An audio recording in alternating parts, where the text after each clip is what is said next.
अस्सलाम वालेकुम सर। वालेकुम सलाम जनाब, कैसे हैं आप? अल्लाह का शुक्र सर, अल्हम्दुलिल्लाह। अच्छा, आज की वीडियो का जो मौजू है वो दांतों के ज़ख़म है और उन पे क्या लीगल सेक्शन लगना है। बावजूद इसके कि आपको एक मुकम्मल लेक्चर दिया गया है जिसमें तफसील में समझाया गया है कि कौन सा दांत कैसे किस नौइयत का वो ज़र्ब लगेगी और उसका नुकसान होगा तो उस पर क्या लीगल सेक्शन चाहिए। इसके बावजूद मुझे मुतअद्दिद कॉलें आ रही हैं मुख्तलिफ अजला से कि लोग अपने सीनियर्स का हवाला दे रहे हैं कि जी हमारा तो एक सीनियर मेडिकल ऑफिसर है, वो बड़ा तजर्बाकार है और वो ये कहता है कि जी इतलाफ सलाहियत टूथ लगा दें। तो आज मैंने ख़ास तौर पे ज़हमत दी है हमारे बहुत ही प्यारे, बहुत ही काबिल एहतराम और बहुत ही ज़्यादा एक्सपीरियंस माशाल्लाह फोरेंसिक ओडोंटोलॉजिस्ट डॉक्टर हुमायूं तैमूर। तो इनकी बात जो है वो यूँ समझ लें कि पत्थर पे लकीर है कि जो ये बात कह देंगे वो इस मामले में हरफ़े आखिर है, क्योंकि ना सिर्फ कि इनका क्लिनिकल एक्सपीरियंस बहुत अच्छा है, इनका लीगल जो तजर्बा है और सर्जन मेडिकल लीगल का इनका इस ऑफिस में 10 साल से ज़्यादा का तजर्बा है।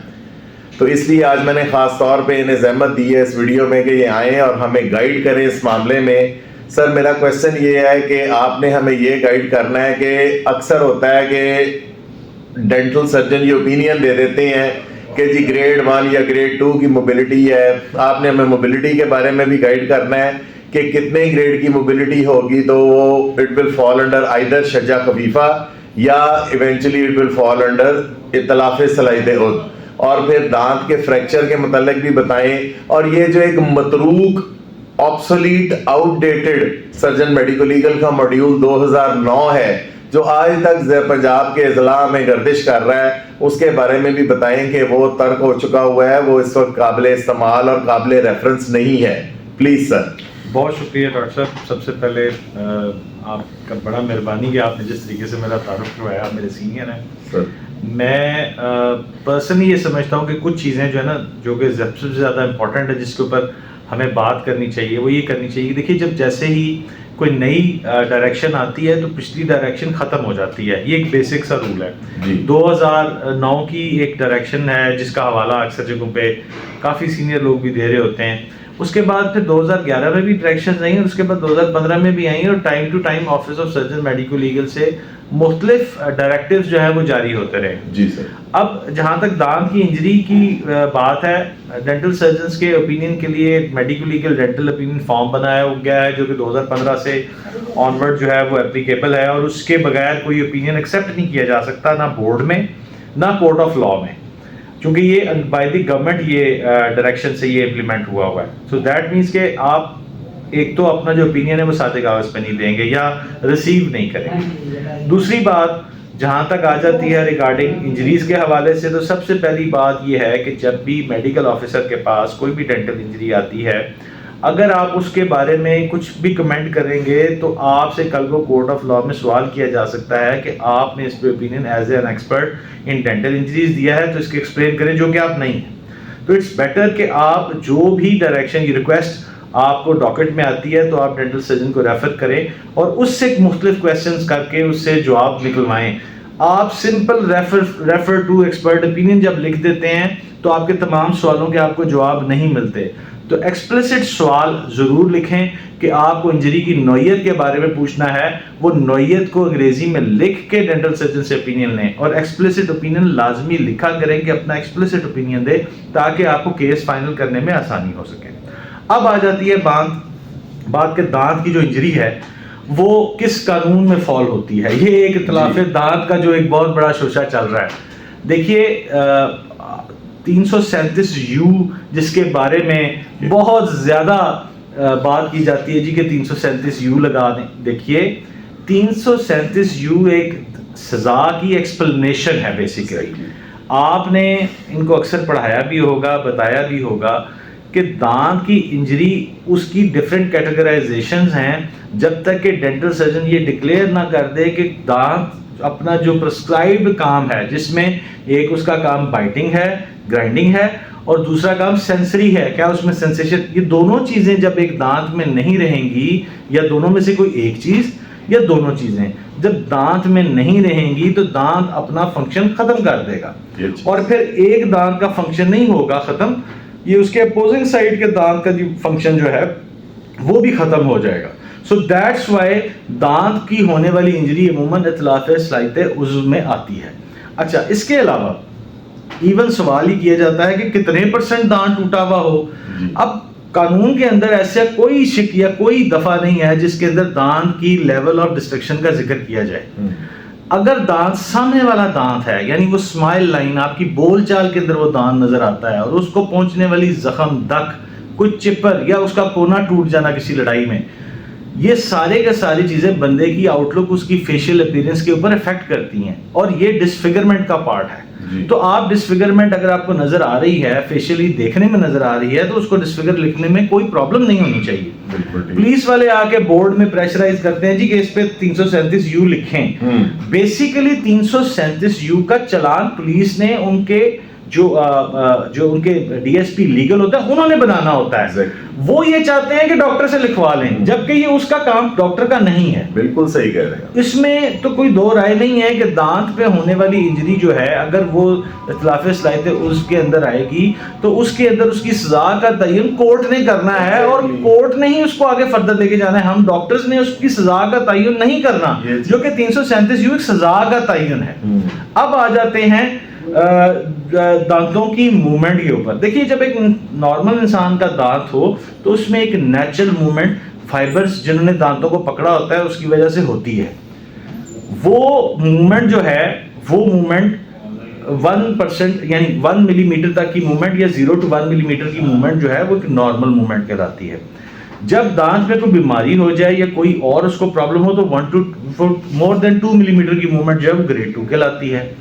जब वो मूवमेंट 2 मिलीमीटर से ज्यादा की मूवमेंट हो जाए, चाहे आगे पीछे हो या साइडों पे हो, वो ग्रेड 3 कहलाती है।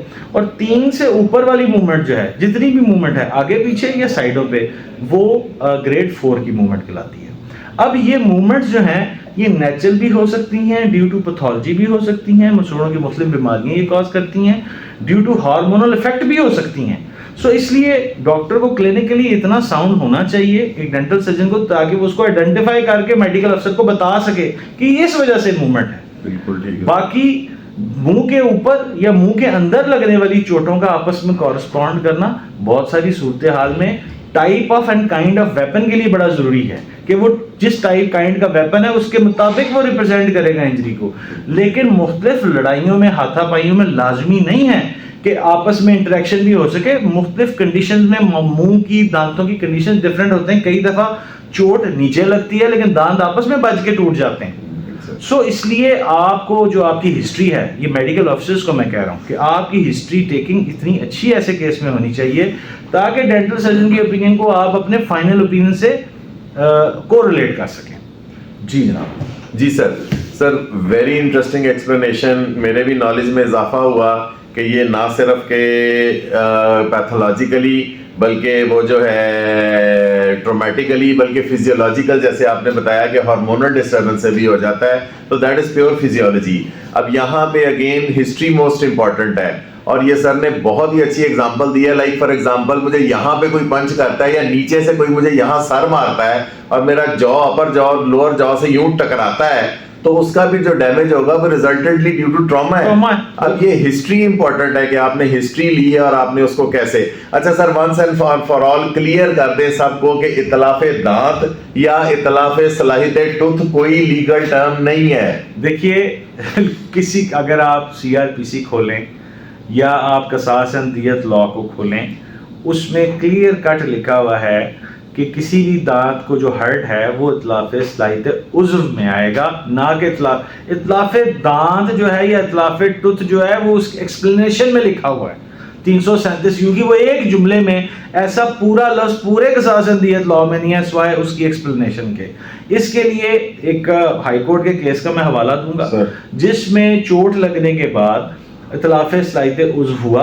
इतलाफ सलाहियत उज़्व होने के बाद उसकी चोट की जब मॉनिटरी बेनिफिट देने की बात आई तो फिर वहां पे 337 यू का इतलाक करके अर्श की सूरत में वो पेमेंट की गई और वो पेमेंट जो थी वो 10% ऑफ दियत के हिसाब से निकाल के ये चीज यही तो मैं सर इनको बता चुका हूँ। आज सर ने आपको बहुत विविडली एक्सप्लेन कर दिया है। अर्श वो मॉनेटरी कॉम्पनसेशन है जो स्पेसिफाइड है लॉ में, और वो 337U अर्श फॉर ट्रुथ है और वो अदालत का काम है, वो जज साहब का काम है। That is the honourable duty of the honourable courts. ये जब जब विक्टिम ने कंपनसेशन का केस अप्लाई फाइल करना होता है तो उसका चलान जो है वो पुलिस ने बनाना होता है 337U के अंडर। ये चीज फिर वो अपनी जिमनी के अंदर इसको मेंशन करेंगे कि ये जो चोट है ये 337U के अंडर आती है, यानी इस अर्श के अंडर आती है और अर्श के तहत जो 10% ऑफ दियत जो है वो एप्लीकेबल है। जी,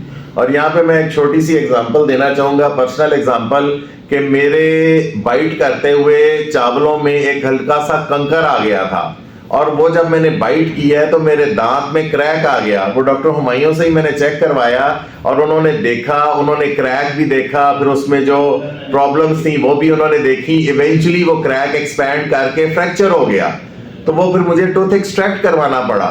तो एक हल्की सी एक क्रैक की जो मोबिलिटी थी ना, मैं अपने राइट साइड से च्यू नहीं कर पाता था। I used to eat from left side और जब भी मैं सर के पास जाता था he used to check and वो सर क्या करते थे आप उसका जो वो करते थे, तो वो मुझे बताते थे कि भाई तुम राइट साइड से खा ही नहीं रहे, तुम लेफ्ट साइड से खा रहे हो। तो इतनी सी जो मोबिलिटी है उसकी डिस्टरबेंस भी मेरी बाइट नहीं होने दे रही थी, तो that falls under loss of functioning capacity. तो 335 नहीं लिखना आपने कभी भी नहीं, हाँ वो नहीं लिखना आपने, वो अगेन अदालत का और जिस तरह सर ने कहा डीएसपी लीगल का काम है।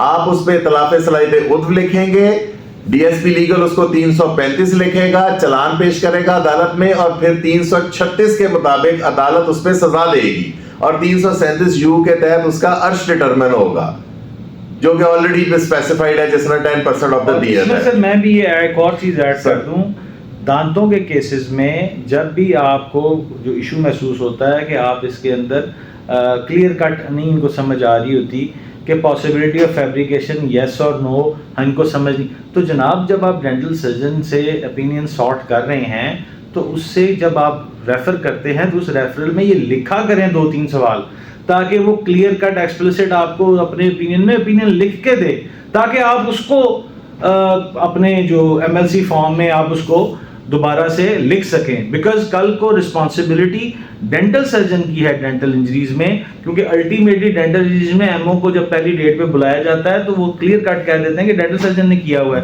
एग्जामिनेशन डेंटल सर्जन का माना जाता है, तो फिर डेंटल सर्जन ने आगे एक्सप्लेनेशन देनी होती है। तो आप जिम्मेदारी मत लें, आप उससे एक्सप्लिसिटली पूछेंगे भी इसमें तुम मुझे बताओ कि क्या है जी, ताकि आपकी जिम्मेदारी कम हो जाए। बिल्कुल ठीक। अच्छा, जितना अच्छा इस वीडियो में डॉक्टर हुमायूं ने एक्सप्लेन कर दिया है, आई डोंट थिंक कि फर्दर हमें इस किस्म का क्वेश्चन दोबारा किसी जिले से आना चाहिए और हम गाहे बगाहे डॉक्टर हुमायूं के एक्सपीरियंस से ना फायदा उठाते रहेंगे।